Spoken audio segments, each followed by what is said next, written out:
Hoje é 22 de outubro. Há exatamente 172 anos, em 22 de outubro de 1844, uma das mais importantes profecias das Escrituras foi cumprida. Havia um grupo, alguns milhares de cristãos de diversas denominações, batistas, presbiterianos, metodistas, pessoas da extinta Conexão Cristã, que haviam se unido com um só propósito e baseados em uma única esperança: a breve volta de Jesus. Um homem entre os pioneiros do movimento adventista se destaca pela bravura, pela coragem e pelo empenho em pregar as verdades da Bíblia Sagrada. William Miller, em 1832, começa a estudar a palavra, começa a pregar na sua pequena congregação local, e ele descobre que em poucos anos uma importante profecia das Escrituras iria se cumprir.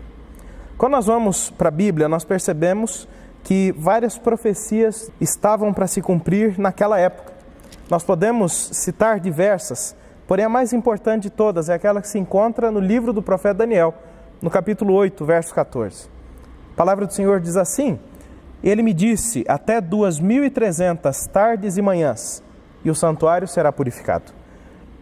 Miller e alguns de seus colegas, como Samuel Snow e Uriah Smith, pensaram que este verso tinha que ver com a volta de Jesus. Ao lerem as informações aqui encontradas, eles entenderam que o santuário ao qual essa profecia se remete era a terra. Não havia mais um templo aqui. Portanto, a única purificação seria a purificação da terra, que aconteceria junto com a volta de Jesus. Usando o melhor que eles tinham na época, eles fizeram os cálculos e chegaram à data de 22 de outubro de 1844. Os meses antes da data marcada foram meses de grande alegria, de grandes esforços. Muitas pessoas venderam tudo o que tinham para patrocinar a pregação do Evangelho, para patrocinar a pregação desta verdade. Jesus está voltando, nós precisamos nos preparar. Muitos haviam abrido mão do conforto que tinham para viverem como pregadores itinerantes. Miller fazia várias conferências, pregava em vários lugares, e rapidamente a mensagem do Advento se espalhou por toda a América do Norte. Miller e os seus colegas costumavam usar quadros proféticos, como esse que você está vendo. Esses quadros uniam as profecias de Daniel e de Apocalipse, mostrando claramente que a profecia estava para se cumprir. Em 1844, a América do Norte toda estava focada em uma coisa: aquela data, aquele grupo de pessoas. Você vê aí agora a imagem da chamada Pedra da Ascensão. Esse é o lugar onde, em 22 de outubro de 1844, aquelas pessoas que criam no advento de Cristo, na volta de Jesus, se reuniram para esperar que o Mestre voltasse. Durante todo o dia, eles cantaram hinos, oraram juntos e estudaram a palavra, aguardando a manifestação do Filho de Deus. As horas se passaram e, da mesma maneira como o sol nasceu, o sol se pôs. Nada aconteceu. Jesus não voltou. A esperança frustrada, os sonhos destruídos. Muitos daqueles que figuram entre os fundadores da Igreja Adventista do Sétimo Dia faziam parte daquele grupo. Você agora vê aí a imagem de alguns deles. Veja aí Guilherme Miller, que apesar de não ter se tornado Adventista do Sétimo Dia, era um pregador da volta de Jesus. Você tem Uriah Smith, Ellen White, tantos outros pioneiros, pessoas que abriram mão de tudo para pregar essa verdade. Dessas pessoas que passaram pela experiência do desapontamento, 4 grupos se formaram. O primeiro grupo perdeu a fé na volta de Jesus. Deixaram as igrejas onde costumavam congregar antes e passaram a viver isolados da fé. Um segundo grupo voltou, triste e desapontado, para as igrejas onde antes congregavam. Um terceiro grupo voltou a buscar as ideias de Miller. Mas um quarto grupo, o grupo que hoje é conhecido como a Igreja Adventista do Sétimo Dia, voltou para a Bíblia, buscaram mais informações. E assim eles entenderam que a data estava certa, mas o evento estava errado. Você vê agora uma imagem de Hiram Edson. Ele, na manhã seguinte, no dia 23 de outubro, ao passar por uma plantação de milho, ele entendeu.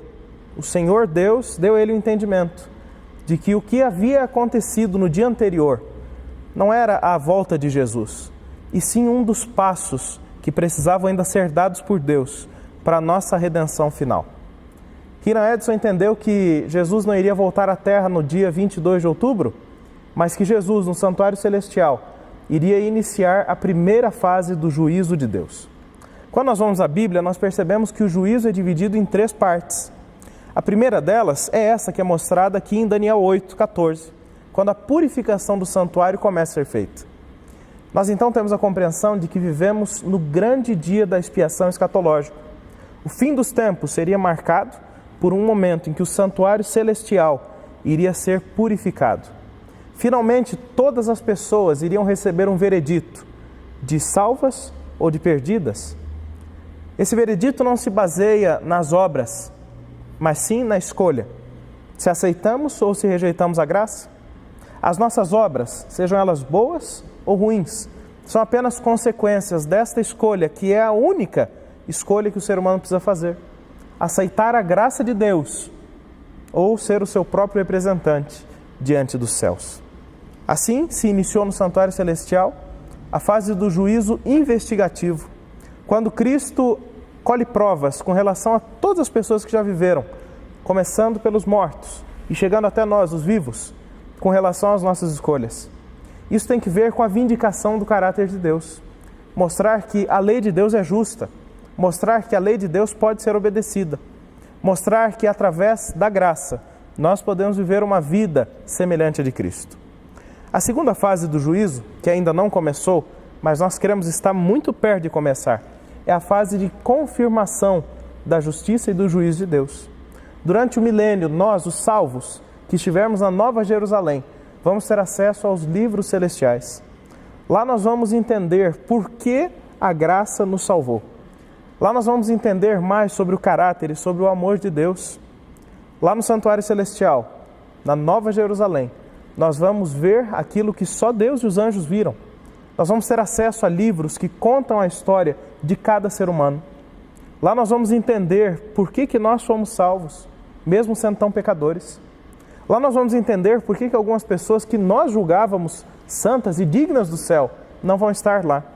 E lá nós vamos entender a profundidade e o alcance da graça, vendo pessoas que nós pensávamos que iriam se perder e que vão estar lá conosco. O céu é um lugar que vai reservar surpresas. A terceira fase do juízo é o chamado juízo final. Ela vai acontecer quando o milênio se encerrar, a cidade santa descer do céu e aqui na terra os ímpios forem ressuscitados e arregimentados juntamente com Satanás. Ali cada um dos ímpios vai comparecer diante de Deus para prestar contas por suas escolhas. Tiveram o acesso à graça, tiveram a oportunidade de escolher o lado de Cristo, mas rejeitaram. Este é o momento em que vai se cumprir aquela profecia de Filipenses, onde nós ouvimos que todo joelho vai se dobrar, toda língua vai confessar que Jesus Cristo é o Senhor. Todas as pessoas, salvas e perdidas, justos e injustos, vão reconhecer que a justiça de Cristo é eficaz, é exata, é correta. Quando nós pensamos no juízo de Deus, e quando nós pensamos nisso que aconteceu em 22 de outubro de 1844, nós percebemos que as profecias têm se cumprido. Essa profecia dos 2.300 anos, ou 2.300 tardes e manhãs, simbolizando assim dias, e o parâmetro profético é um dia representando um ano. Portanto, esses 2.300 anos eram a última data profética revelada na Bíblia. Depois de 22 de outubro de 1844, não existe mais nenhuma profecia de tempo na Bíblia. A partir desse momento, Jesus Cristo poderia ter vindo a essa terra buscar os seus servos a qualquer momento. Essa não é uma informação que surge do nada, mas ela foi revelada através da Sra. White. No livro Visões do Céu, na página 161, a mensageira do Senhor escreve assim: Cristo nos diz quando terá lugar aquele dia, o dia de sua volta. Ele não diz que todo mundo se converterá, mas que este evangelho do reino será pregado em todo o mundo, em testemunho a todas as gentes, e então virá o fim. Isso está em Mateus 24:14. Dando o evangelho ao mundo, está em nosso poder apressar a volta de nosso Senhor. Houvesse a igreja de Cristo feito a obra que lhe fora designada, como ele ordenou, o mundo inteiro haveria sido advertido, e o Senhor Jesus teria vindo à terra em poder e grande glória. Você percebe o quão importante é o seu e o meu envolvimento na causa de Cristo? É verdade que há um momento, nós não sabemos qual momento, em que a graça de Deus vai finalmente se encerrar. Jesus Cristo vai voltar, queiramos nós ou não, tenhamos nós feito parte do movimento de pregação ou não. A diferença vai ser de que lado nós vamos estar, salvos ou condenados, cobertos por sua graça, ou tendo que nos apresentar sozinhos diante do reto juiz. Antes que chegue esse momento, nós precisamos nos comprometer com a pregação do Evangelho. Podemos apressar a volta de Cristo, podemos fazer parte desse movimento. A pregação dos 2.300 anos da volta de Jesus fez com que muitas pessoas se dirigissem à Bíblia e entendessem verdades muito profundas. Quando nós vemos, por exemplo, esse quadro profético que mostra a relação entre as 70 semanas e os 2.300 anos, nós percebemos que todo o ministério de Cristo, a sua vida santa, a sua morte vicária, a sua ressurreição e o seu ofício sumo sacerdotal lá no céu por nós, tinham que ver com esse grande momento do dia da expiação escatológica.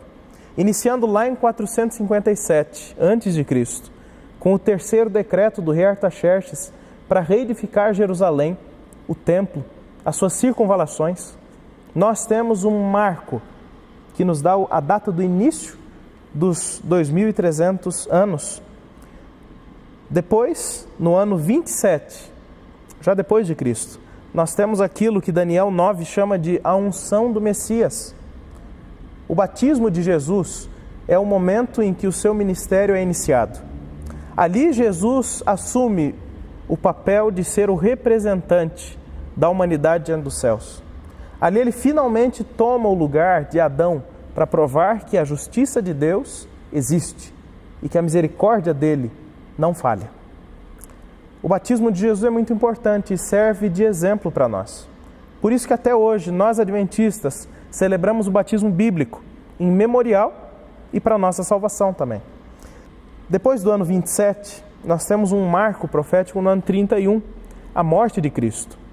Dentro da profecia de Daniel 9, das 70 semanas, nós entendemos que haveria uma semana especial em que Cristo iria fazer uma aliança com o povo de Israel. Vamos ler esses versos? Se encontra ali em Daniel 9, a partir do verso 24. A palavra do Senhor diz assim: 70 semanas estão determinadas sobre o teu povo e sobre a tua santa cidade, Jerusalém, para fazer cessar a transgressão, pôr um fim aos pecados, para expiar a iniquidade, para trazer a justiça eterna, para selar a visão e a profecia, e para ungir o Santo dos Santos. Sabe e entende? Desde a ordem para restaurar e edificar Jerusalém, até ao ungido, ao príncipe, 7 semanas e 62 semanas. As praças e as circunvalações se reedificarão, mas em tempos angustiosos. Depois das 62 semanas, totalizando com as 7 primeiras semanas, 69 semanas. Depois desse tempo, será morto ungido, e ele já não estará. E o povo de um príncipe que há de vir, um reino que ainda não havia se levantado aqui, os romanos. Esse príncipe virá e destruirá a cidade, o seu santuário, e o seu fim será um dilúvio, e até o fim haverá guerra, e desolações estão determinadas. Mas o verso 27 fala de esperança, fala da obra do Messias. Ele fará firme aliança com muitos por uma semana.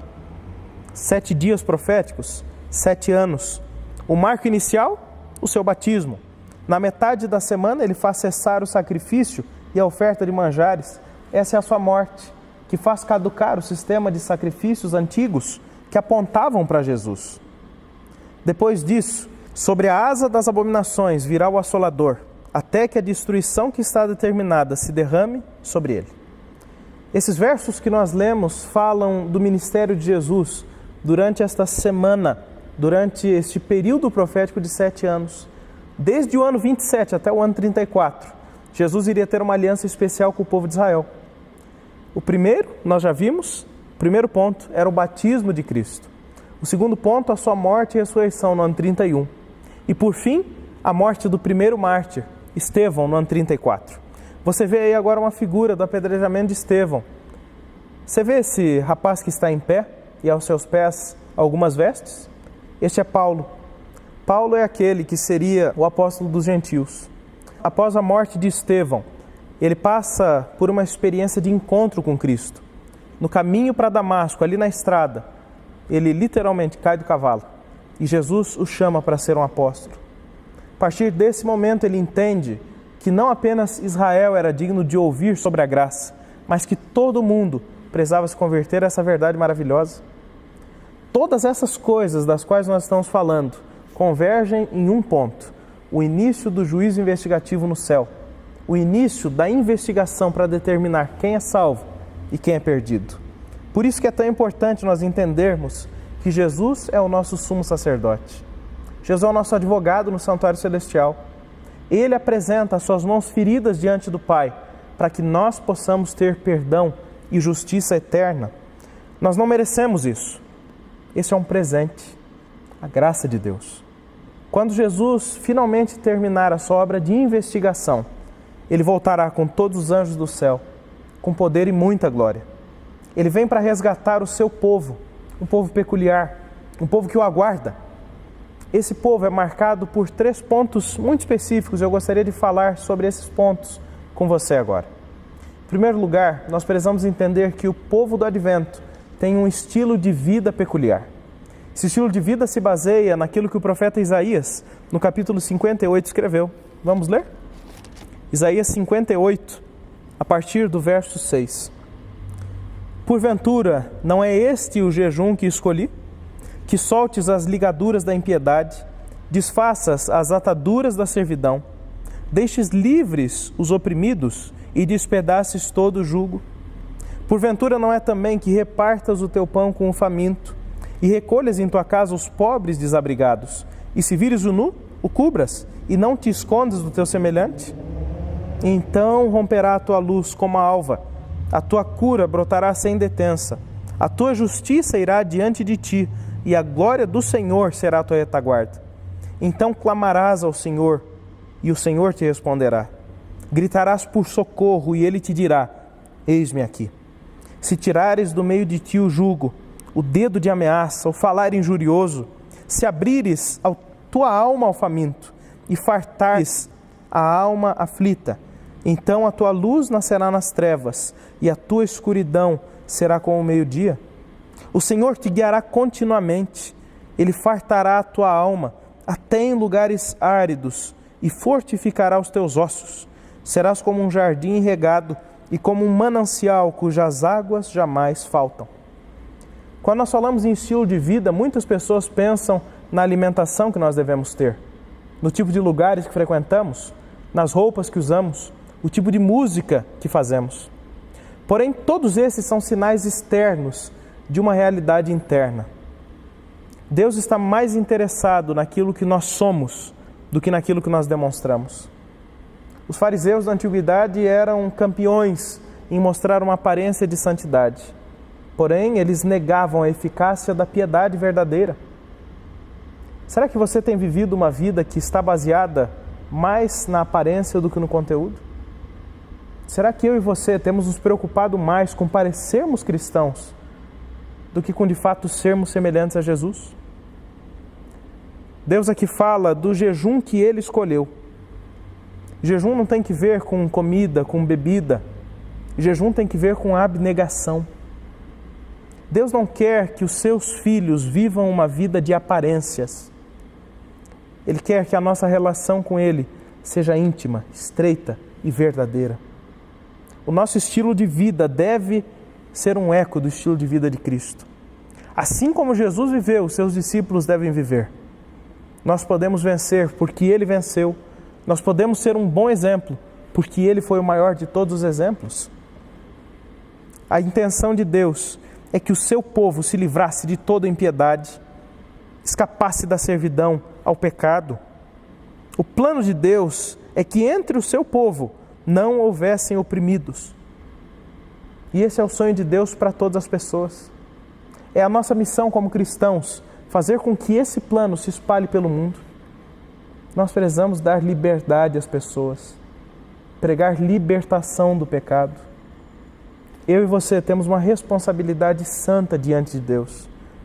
Não podemos fugir disso. é parte do que nós devemos ser. Por favor, entenda isso. Deus espera de nós uma vida completamente consagrada. Não uma vida de aparências, mas uma vida de realidades espirituais. É o plano de Deus que quando nós clamemos, nós possamos ser atendidos. Mas para que isso aconteça, para que Deus possa responder às nossas orações, nós precisamos abrir mão de tudo aquilo que nos separa dele.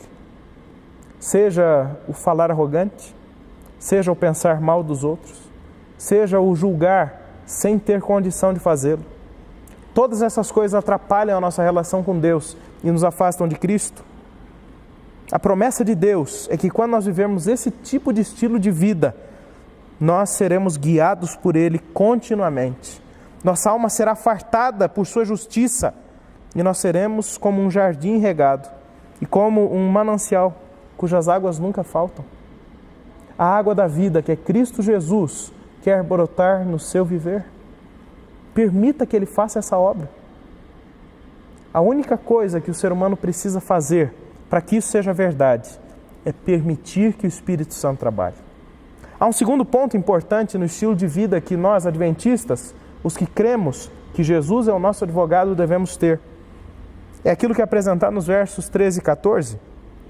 Se desviares o pé de profanar o sábado e de cuidar dos teus próprios interesses no meu santo dia, se chamardes ao sábado deleitoso e santo dia do Senhor, digno de honra, e o honrardes não seguindo os teus caminhos, não pretendendo fazer a tua própria vontade, nem falando palavras vãs, então te deleitarás no Senhor. Eu te farei cavalgar sobre os altos da terra e te sustentarei com a herança de Jacó, teu pai, porque a boca do Senhor, a boca de Jeová, o disse. O sábado é um ponto muito importante para a fé adventista. O sábado é uma espécie de jejum. Quando jejuamos de alimentos, nós abrimos mão daquilo que é necessário para a manutenção do nosso corpo, porque o Espírito Santo ocupa o primeiro lugar.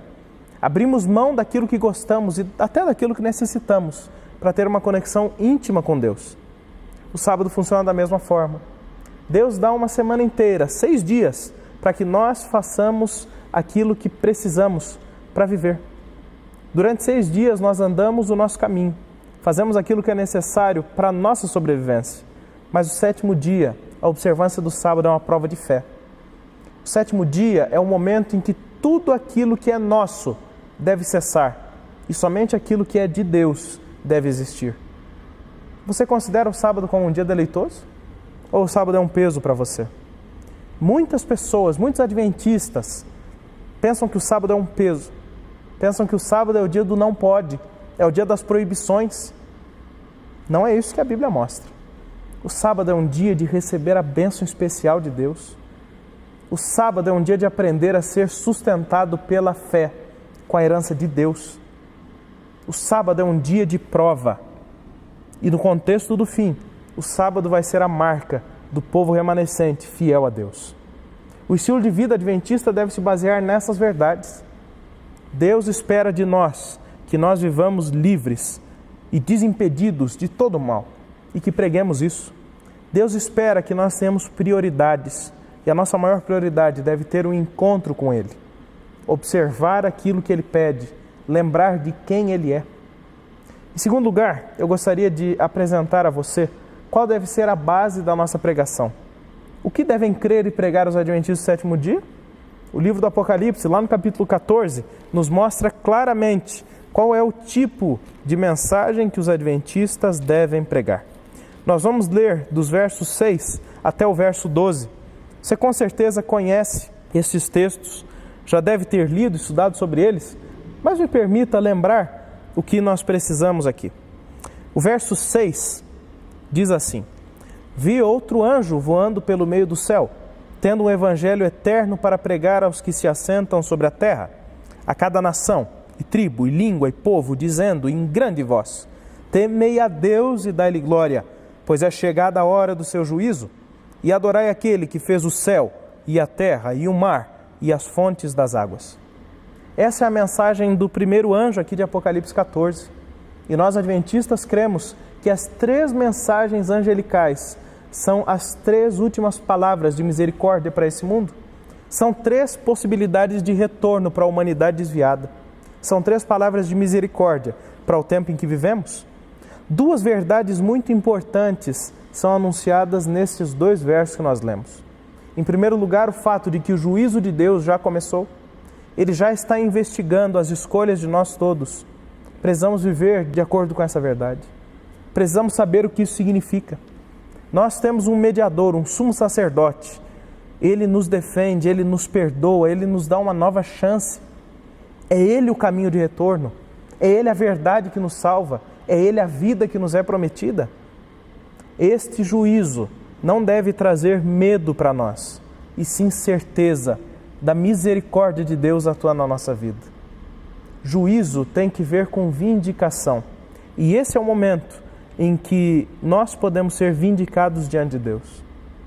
Não porque nós somos justos, não porque nós somos bons, não porque nós merecemos alguma coisa além da morte, mas porque Cristo é bom. Porque Cristo conquistou o direito de nos dar vida eterna. Cristo conquistou o direito de nos perdoar para todo sempre, para que não haja mais dúvida de que o caráter de Deus é santo e de que os seus servos podem ser santificados por Ele. A segunda mensagem que estes 2 versos trazem tem que ver com o papel de Deus como Criador.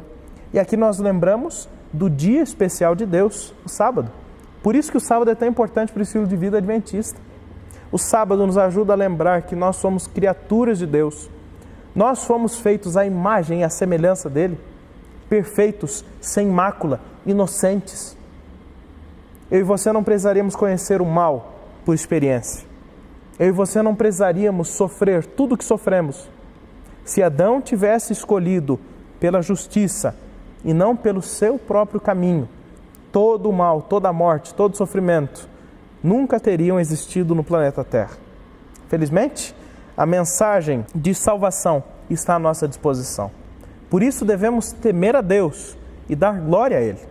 Ele é aquele que fez o céu, a terra, as fontes das águas.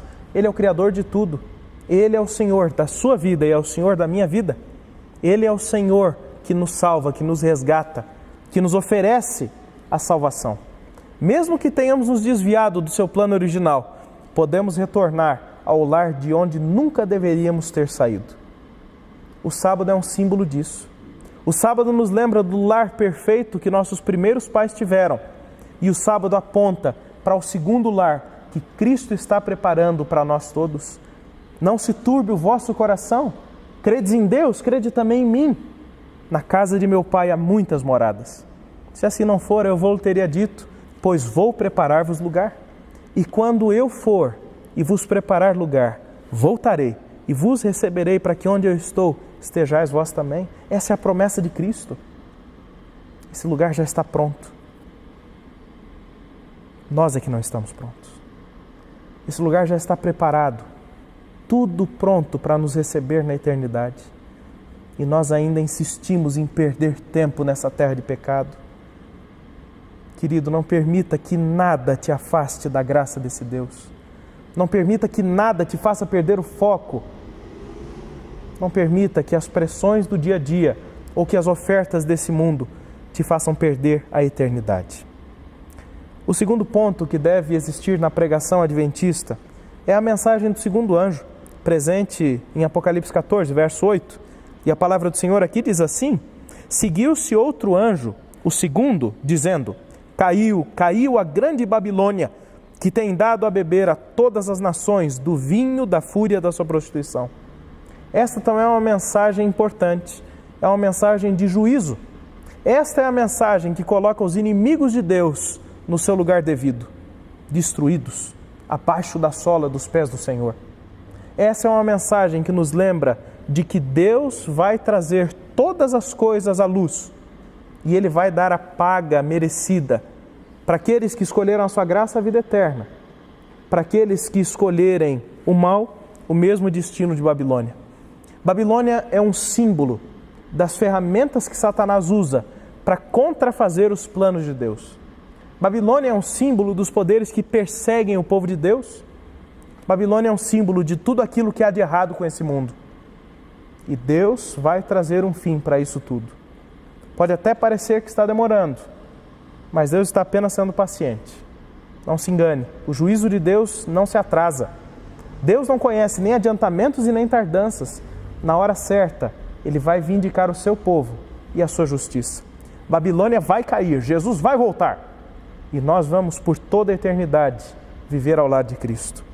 O terceiro ponto que deve fazer parte da pregação adventista, que deve fazer parte daquilo que nós cremos, é aquilo que nos é revelado dos versos 9 a 11 de Apocalipse 14. É a voz do terceiro anjo.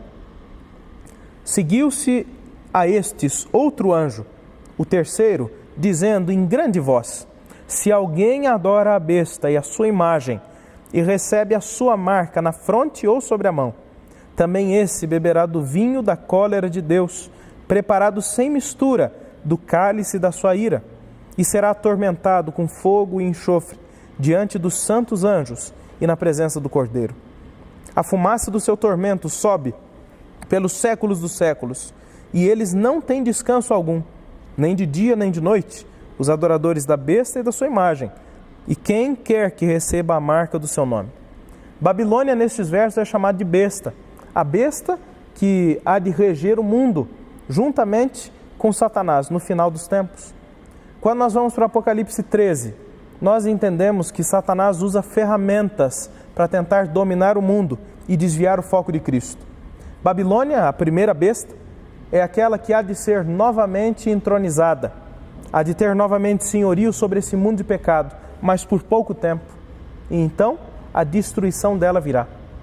Tanto a besta do mar, que é a Babilônia, quanto a besta da terra, juntamente com o dragão, hão de ser destruídas. Não haverá mais contrafação, não haverá mais engano. A justiça eterna finalmente reinará por todo sempre. Esses versos que nós lemos nos trazem à lembrança também uma importante verdade. O castigo final dos ímpios vai ser definitivo. Assim como Sodoma e Gomorra foram destruídas e não há resquício de nenhuma das duas cidades, o mal e aqueles que praticam o mal hão de por toda a eternidade ser esquecidos. A Bíblia não está falando aqui de um fogo eterno que vai queimar castigando eles para sempre, mas de um fogo que tem consequências definitivas. Não vai mais haver pecado e nem pecadores. E o pai de todo mal, que é Lúcifer, o diabo e Satanás, ele será por fim destruído. Então, uma única palpitação de harmonioso júbilo será ouvido por todo o universo criado. Do menor átomo até o maior de todos os planetas, todas as criaturas de Deus vão dizer que Deus é justo, que Deus é amor, que o seu evangelho é verdadeiro e que ele nos alcançou. O verso 12 encerra este assunto de o que devemos crer e pregar. Diz assim: aqui está a perseverança dos santos, os que guardam os mandamentos de Deus e a fé em Jesus. Esse verso está falando de você. Esse verso fala de mim. Esse verso fala do povo de Deus fiel, que persevera, que é paciente, não por suas próprias forças, não porque nós somos bons, mas porque Ele é bom, porque Ele nos salvou, porque Ele nos dá o querer e o efetuar da graça eterna. Nós, que através de Cristo podemos obedecer aos mandamentos, podemos ter fé nele, vamos ser salvos. Essa deve ser a nota tônica da nossa pregação. Jesus está voltando e nós todos podemos ser salvos por sua graça. Você crê nisso?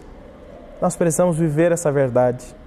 Não basta dizer que cremos, é preciso seguirmos o estilo de vida que Deus aponta e é preciso crermos e pregar essas verdades tão importantes. Por fim, para encerrarmos, eu gostaria de falar daquele texto que mostra a nossa realidade espiritual. Reconhecer quem somos é um ponto muito importante dentro do processo de santificação e salvação. Nós não podemos nos enganar. Precisamos admitir diante de Deus quem somos. Vamos ler Apocalipse 3. E ali naquela carta dirigida à igreja de Laodiceia, nós vamos encontrar verdades contundentes sobre quem eu sou e sobre quem você é. Apocalipse capítulo 3, dos versos 14 em diante, diz assim: ao anjo da igreja em Laodiceia escreve: estas coisas diz o Amém, a testemunha fiel e verdadeira, o princípio da criação de Deus. Conheço as tuas obras, que nem és frio e nem quente. Quem dera fosses frio ou quente. Assim, porque és morno, e nem és quente e nem frio, estou a ponto de vomitar-te da minha boca. Pois dizes, estou rico e abastado, e não preciso de coisa alguma, e nem sequer sabes que tu és infeliz. Sim, miserável, pobre, cego e nu. Aqui vem o conselho de Jesus. Aconselho-te que de mim compres ouro refinado pelo fogo, para te enriquecerdes. Vestiduras brancas para te vestirdes, a fim de que não seja manifesta a vergonha da tua nudez. E colírio para ungirdes os olhos, a fim de que vejas. Eu repreendo e disciplino a quantos amo. Sê, pois, zeloso e arrepende-te. Eis que estou à porta e bato. Se alguém ouvir a minha voz e abrir a porta, entrarei em sua casa e cearei com ele, e ele comigo. Ao vencedor, dar-lhe-ei sentar-se comigo no meu trono, assim como também eu venci e me assentei com meu Pai no seu trono. Quem tem ouvidos, ouça o que o Espírito diz às igrejas. Laodiceia é um bom exemplo do mundo no qual vivemos. Os nossos tempos são difíceis, tempos de incerteza, tempos de mornidão. O que o Senhor Jesus está dizendo nesta carta não é que ele prefere cristãos descomprometidos, frios, ou cristãos absolutamente comprometidos, quentes. O que ele diz é que ele prefere que nós tomemos uma posição clara, ao invés de vivermos em cima do muro. A cidade de Laodiceia não tinha nenhuma fonte natural de água para abastecer a sua população. Ela precisava então trazer água por aquedutos de pedra. 2 fontes serviam para abastecer a cidade de Laodiceia. A primeira fonte, as águas termais de Hierápolis. Elas traziam alívio e cura para aqueles que estavam doentes. Águas ricas em sais minerais, que davam alívio e descanso. A segunda fonte, de onde Laodiceia buscava água para abastecer a sua população, era dos rios formados pelo degelo das montanhas de Colosso. Picos nevados que durante o ano derretiam, trazendo uma água fresca e pura. Uma água que trazia refrigério àqueles que estavam sedentos. Quando as 2 fontes se encontravam e chegavam em Laodiceia, a água se tornava morna. Não servia nem para curar os doentes e nem para dar refrigério aos cansados. Esse é o mundo no qual vivemos. Um mundo que não oferece nem cura e nem refrigério. Um mundo que não oferece nem o calor que restaura e nem o frescor que reanima. A igreja tem sofrido com isso. Laodiceia representa o tempo no qual vivemos, tanto no mundo quanto dentro da igreja. Será que eu e você temos sido Laodiceia? Será que nós somos arrogantes e orgulhosos a ponto de pensar que não precisamos de nada? Jesus faz um convite para nós todos. Ele dá uma oferta. Que nós compremos ouro para ser ricos. Que nós busquemos vestes para cobrir a nudez do pecado. Que nós busquemos colírio para enxergar com exatidão. Há um texto bíblico que mostra muito claramente a realidade do tempo em que vivemos. E esse é um texto que pode ser associado a esta carta, à igreja de Laodiceia. Lá no Evangelho de Mateus, no capítulo 25, nós encontramos a história de 10 virgens que aguardavam o noivo para uma festa de casamento. 5 delas eram prevenidas, levaram junto de suas lâmpadas o azeite em reserva. 5, porém, eram tolas e levaram apenas o azeite nas suas lamparinas. O noivo tardou, todas as lâmpadas se apagaram, as virgens cansadas caíram no sono. Isso é uma verdade importante. Todos vão dormir. Todos vão estar desatentos no tempo antes da volta de Cristo. Muitas pessoas hoje se consideram super-heróis da religião. Pensam que estão em harmonia perfeita com o céu. Porém, o que a Bíblia diz é que nós todos estamos dormindo. Estamos muito longe e completamente afastados do ideal de Deus. Observe aquilo que nós estudamos. Você está à altura disso tudo? Será que eu estou à altura disso tudo? Nós temos rompido o jugo, temos quebrado as cadeias, temos crido e pregado da maneira certa, Temos tido honestidade para reconhecer diante de Deus e dos nossos irmãos que nós somos pecadores que necessitam da graça de Cristo? Todos vão dormir. Porém, a parábola continua e diz que à meia-noite, no alto clamor, todos despertaram. 5 virgens estavam preparadas, tinham azeite de reserva. O azeite é símbolo do Espírito Santo. 5 delas confiaram em si mesmas e não estavam prontas. O tempo do alto clamor se aproxima. A volta de Jesus nunca esteve tão perto. Nós precisamos despertar do sono que cai sobre nós. Acorda, Laodiceia. Acorda. Vamos aceitar o ouro que Ele oferece, as vestes puras, o colírio para enxergarmos. Nós precisamos deixar para trás tudo aquilo que é nosso, tudo aquilo que nos atrapalha de viver ao lado de Cristo. Devemos ser tudo de Cristo e nada de nós. Devemos esquecer das coisas que ficam para trás e viver as verdades puras do Evangelho Santo. Nós precisamos abrir mão das tradições, das opiniões, da mania de julgar os irmãos. Se assim não for, Cristo vai voltar e nós vamos ficar para trás. Precisamos escolher a graça enquanto é tempo. Precisamos permitir que Cristo entre. Precisamos abrir a porta do nosso coração. Jesus está batendo. Você pode ouvir Jesus batendo? Ele quer entrar no teu coração. Ele quer entrar no meu coração. Quer habitar conosco. Quer transformar a nossa vida. Ele quer que o nosso estilo de vida seja semelhante ao dele. Ele quer que a nossa crença e a nossa pregação estejam alinhadas com a sua vontade. E Ele quer que nós reconheçamos que somos pecadores e que precisamos de sua graça. A salvação é oferecida a nós todos, gratuitamente. Aceite. Este é um convite de misericórdia e de graça, que não vem de mim, vem de Deus. Será que nós precisamos passar mais 172 anos esperando nesse mundo de trevas e pecado? Jesus já poderia ter voltado. As gerações passadas cumpriram o seu papel, mas não completaram a missão. Cabe a nós termos a experiência plena do Evangelho. Cabe a nós aceitarmos a cada dia a graça, para que, com o poder dos céus, preguemos o Evangelho a todas as nações e possamos então ver Jesus voltando e a luz eterna brilhando sobre cada um de nós. Que Deus te abençoe. Faça a escolha certa enquanto é tempo. Aceite a graça e viva esse santo Evangelho.